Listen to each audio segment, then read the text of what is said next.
You know that feeling when you're admiring a gorgeous bike in the classifieds? Everything looks perfect, the price is right, and then you remember, oh wait, that's the engine where the cam chain likes to grenade itself at 25,000 miles like it's auditioning for a Michael Bay movie. Today, we're diving into 11 engines with, let's say, colorful reputations among mechanics and owners alike. Before we jump in, hit that subscribe button if you want more real talk about bikes that'll save you from expensive mistakes. Trust me, your wallet will thank you later.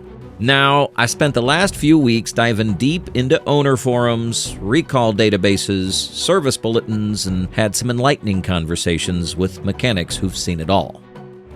What I found was fascinating. Some of these engines aren't necessarily bad designs, they're just misunderstood, under-engineered, or victims of accountants overruling engineers. And yes, some are just plain awful.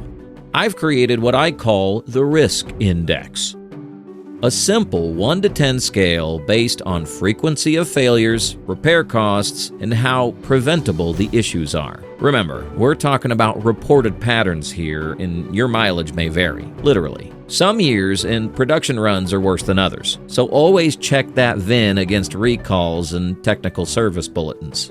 Number 11, the Harley-Davidson Twin Cam 88. 1999 to 2006. Starting our countdown at number 11, we've got Harley's Twin Cam 88, specifically the early years from 99 to 06. Now, before you Harley folks grab your pitchforks, hear me out. This engine earned its spot not because it's terrible, but because of one particularly expensive weakness: the cam chain tensioner system. Here's what most people don't know. Harley actually switched from gear-driven cams to chain-driven cams with the twin cam to reduce noise and cost. The spring-loaded plastic tensioners they used, they wear out faster than celebrity marriages, especially on the 99 to 02 models. When they go out, you're looking at plastic shavings throughout your oil system. The really fun part? The tensioners are behind the cam support plate, meaning you need to pull the cams to replace them. That's a solid afternoon of work if you're doing it yourself for about $1,200 at a dealer. The hidden risk here is that many owners don't even know about this issue until they hear that telltale rattle at startup. By then, damage might already be spreading through your oil pump and bearings. What you want to check before buying is whether the hydraulic tensioner upgrade has been done. Harley released an upgraded kit in 2007. Also, pull that dipstick and look for any metallic sparkles in the oil. The simple fix? If you got an early twin cam, upgrade to the hydraulic tensioners or aftermarket gear-driven chains. Yes, it's pricey at around $1,500, but it's cheaper than a rebuild. Risk Index, 6 out of 10. Preventable, but expensive if ignored. Number 10, the Kawasaki Vulcan 1500-1600 balancer issues. At number 10, we're looking at Kawasaki's Vulcan 1500 and 1600 series. And this one's interesting because it's actually a pretty solid engine with two bizarre weaknesses that'll drive you crazy. First, the counterbalance shaft dampeners. These little rubber triangles inside the balancer assembly get harder than month-old bread over time. When they fail, you get this lovely knocking sound from the left side of the engine that makes it sound like someone's playing drums inside your cases.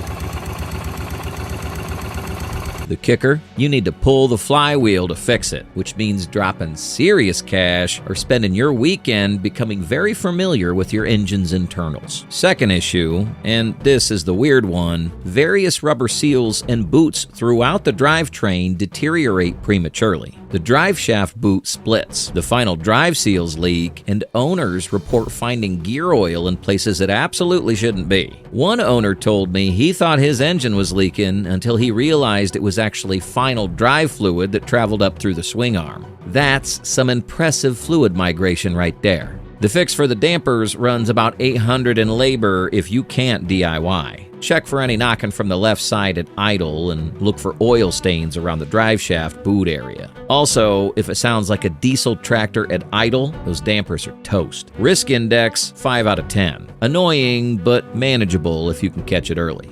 Number 9, the Suzuki TL1000S RV Twin. Number 9 brings us to Suzuki's TL1000V Twin, found in the TL1000S and R models from 1997 to 2006.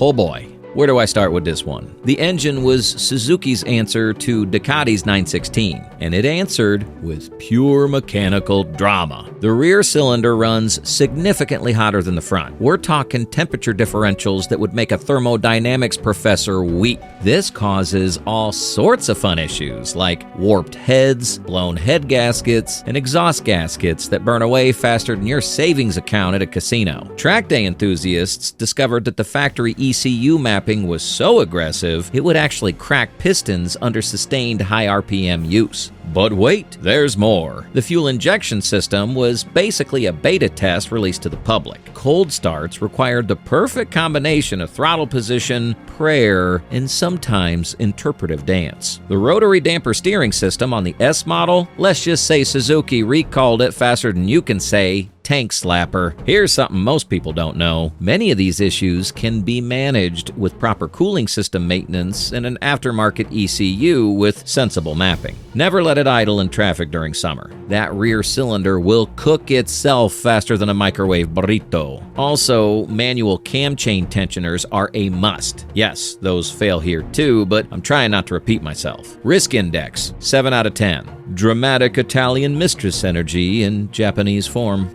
Number 8, the Triumph 955i Triple, 1997 to 2001. Lucky number 8 goes to the early Triumph 955i Triple, particularly the 1997 to 2001 models. Now, I love Triumph, but this engine had more electrical gremlins than a 1970s British Leyland car. The alternator output was barely adequate when new, about as powerful as a hamster on a wheel. As the magnets weakened with age, you'd find yourself push-starting more often than actually using the electric start. Speaking of which, the starter sprag clutch was apparently made from compressed hopes and dreams. When it fails, it makes this horrible grinding noise that'll make your soul leave your body. Replacement, engine out on some models, that's a $2,000 adventure at a shop. The valve clearances are where things get spicy. Triumph specified checking them at 12,000-mile intervals, but that's like saying you should check your oil occasionally. The exhaust valves tighten up around 6,000 miles, and if you don't catch it, you're shopping for new valves and possibly a new head. One mechanic told me he's seen more burnt valves on 955S than any other modern engine. But here's the secret. Upgrade the charging system with a modern regulator rectifier, replace that sprag clutch preventatively around 20,000 miles, and check those valves religiously at 6,000 miles. Do that, and you've got a characterful engine that sounds like angry wasps, in a good way. Risk index, 6 out of 10. High maintenance British charm.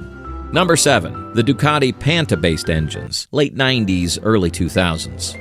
Number 7 brings us to Italian passion with the Ducati Pantah-based engines found in late 90s and early 2000s monsters and supersports. Ducati owners, you knew this was coming. The Pantah is actually brilliant engineering when the stars align and the motorcycle gods smile upon you. The valve guides wear prematurely because Ducati used different metallurgy for the guides than the heads. The expansion rates don't match, so you get this delightful situation where the guides get loose, valves start dancing the tango, and your compression test looks like lottery numbers, all different, none of them winning. The alternator placement is comedy gold. Some genius puts it where it gets cooked by the rear cylinder. The regulator rectifier fails so commonly that Ducati owners treat spares like spare tubes. Always carry one. At Ducati meets, it's not got a light, it's got a spare tube. The answer is usually yes. But here's what really gets me. Despite all this, these engines have soul. They're like that high-maintenance partner who's absolutely worth it when everything's working out.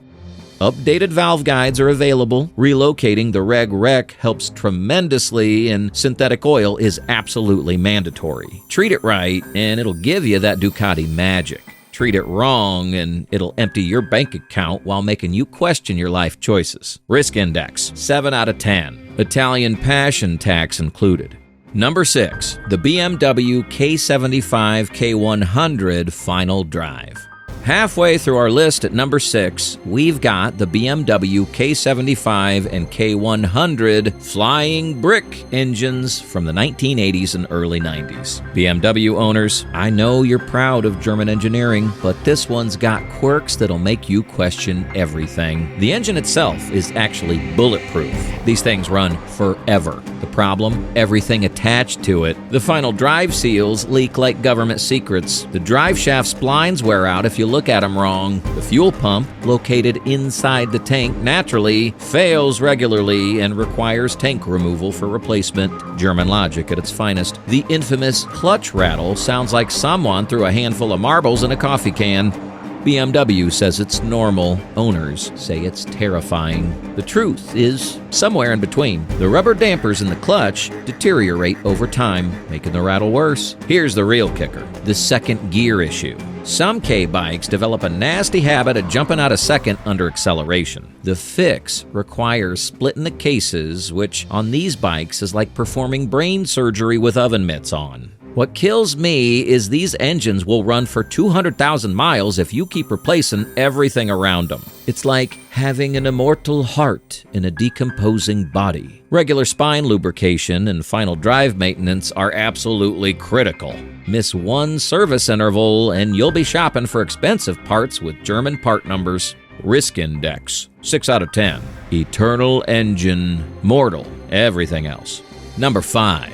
The Yamaha R6 second generation, 2003 to 2005. Number 5 might surprise some of you, the 2003-2005 Yamaha R6, but it's Yamaha, you're saying. Yes, and even Yamaha occasionally drops the ball. The oil starvation issue is legendary among track riders. Under hard acceleration or sustained wheelies, oil sloshes away from the pickup. The top end runs dry for just seconds, but that's enough to score cams and rockers like a vindictive ex-girlfriend keys your car. Yamaha's response? They quietly updated the oil pan design in 2006, but never acknowledged the problem. The second-gear dogs were apparently made from recycled soda cans. They'd round off, causing the transmission to pop out a second under hard acceleration. The fix requires splitting the cases, which on a super sport means you might as well buy another bike. But here's the controversial bit. Despite these issues, this generation R6 is considered one of the best handling 600s ever made. It's like dating a supermodel with anger issues. Incredible when it works, expensive when it doesn't. Extended oil pickups are available aftermarket, but by the time most owners figured this out, damage was done. Risk index, 7 out of 10. Track weapon with expensive habits. Number 4. The Aprilia RSV Mille Rotax V-Twin, 1998 to 2003. At number 4, we've got the Aprilia RSV Mille's Rotax V-Twin. This engine is basically a beautiful disaster waiting to happen. The charging system is weaker than your willpower at a donut shop. The stator cooks itself regularly, usually taking the regulator rectifier with it for company. Aprilia released 5 different updated parts over the years. None actually fixed the problem. Most owners just accepted that battery tenders were part of the ownership experience. The real party piece is the cam chain. It's about as robust as wet tissue paper. When it breaks, and I do mean when, it grenades the entire bottom. The sound is unmistakable. Imagine someone fed a blender full of bolts into a wood chipper. The aftermarket solution is a gear-driven cam from AF1 Racing, but that's a $1,000 Band-Aid that should have been standard. These bikes had lap timers and gear indicators in 1998, but couldn't figure out a charging system. That's like having a smartphone that can't make phone calls. Italian priorities are truly something special. Risk index, 8 out of 10. Beautiful, fast, and financially ruinous. Number 3, the Harley-Davidson V-Rod Revolution engine. Bronze medal goes to the Harley V-Rod engine, and before you Revolution engine fans start typing angry comments, hear me out. This Porsche-designed, liquid-cooled overhead cam engine is brilliant in theory. In practice, well, that's where things get expensive. The hydraulic lifters collapse more often than a house of cards in a windstorm. They'll tick like a metronome on steroids, and replacing them means about $1,500 in parts alone. The fuel pump lives inside the tank and fails regularly, probably because it doesn't appreciate American ethanol fuel. Harley solution? Use premium. Thanks. That's super helpful when premium still contains ethanol. The cam chain stretch like a yoga instructor showing off. By 30,000 miles, you're looking at a timing service that costs more than some people's entire bikes. The clutch sounds like a cement mixer full of rocks, even when working perfectly. Harley calls this character. What really grinds my gears is this engine was supposed to bring Harley into the modern age. Instead, it brought modern complications with Harley pricing. It's like they asked Porsche to design an engine, then added their own special sauce of questionable reliability. Risk index, 7 out of 10. Modern problems require expensive solutions. Number 2. The Honda CRB 929RR 954RR, 2000 to 2003. Runner-up position goes to the 2000 to 2003 Honda CRB 929RR and 954RR. And this one hurts because Honda usually gets it right, but not this time. The Achilles heel, second gear. The gear dogs were apparently designed by someone who'd never heard of material science. They'd round off faster than a politician's promises, causing the dreaded second gear pop-out under acceleration. Track riders and street squids alike discovered this expensive lesson. The repair requires complete engine disassembly and case splitting. Basically, your bike becomes a very expensive jigsaw puzzle. The cam chain tensioner, yes, another one, but bear with me, was manually adjustable but would mysteriously back itself off. Owners would hear rattling, ignore it thinking it's normal sport bike noise, then bang, jumped timing, bent valves, and a repair bill that'll make you consider taking up golf instead. Honda fixed these issues in the 2004 CRB 1000RR, but never offered updates for the affected bikes. If you're looking at one, make sure second gear's been addressed and the tensioner's been upgraded to an aftermarket automatic unit. Otherwise, you're buying a time bomb with fairings. Risk index, 8 out of 10. Even Honda makes mistakes. Number 1. The KTM LC4 engine, 1999 to 2007. And taking the crown for the worst motorcycle engine on our list, the KTM LC4 single-cylinder thumper from 1999 to 2007. This engine proves that ready to race sometimes means ready to rebuild. Where do I even start? The counterbalancer bearing would fail catastrophically. The main crank bearings would delaminate. The clutch bearing was made a compressed disappointment and would wobble like a drunk uncle at a wedding. The piston would crack at the skirt for absolutely no reason. The valve guides wore out faster than tires at a burnout competition. Oil consumption? These things drank oil like a frat boy drinks beer. A quart every 500 miles was considered normal. KTM's response? Check the oil frequently. Revolutionary advice there, KTM. The black engines, pre-2003, were worse than the silver ones, but both required constant attention. The vibration was so intense, it would loosen every bolt on the bike and numb your hands in minutes. Starting it required a ritual involving precise throttle position, perfect timing, and possibly animal sacrifice. The insane part? People absolutely love these bikes. They're motorcycling's toxic relationship. Unreliable, expensive, high maintenance, but somehow addictive. When they run right, they're absolutely magical. It's Stockholm Syndrome with a license plate. Risk index, 9 out of 10. Approach it only with deep pockets and mechanical sympathy. So there you have it. 11 engines that'll test your patience, your wallet, and your relationship with your local mechanic. But here's the thing. Every one of these engines have devoted fans who will swear they're the best thing ever created. And you know what? They're not entirely wrong. Most of these engines can be made reliable with the right updates and maintenance. The key is knowing what you're getting into. Check those VINs against recall databases. Get a pre-purchase inspection from someone who knows these specific engines. And most importantly, budget for the fixes, not just the purchase price. Remember, the most expensive motorcycle is a cheap one that needs work. But also remember that some of the most characterful, engaging rides come from the bikes with quirky engines. It's all about what you're willing to deal with.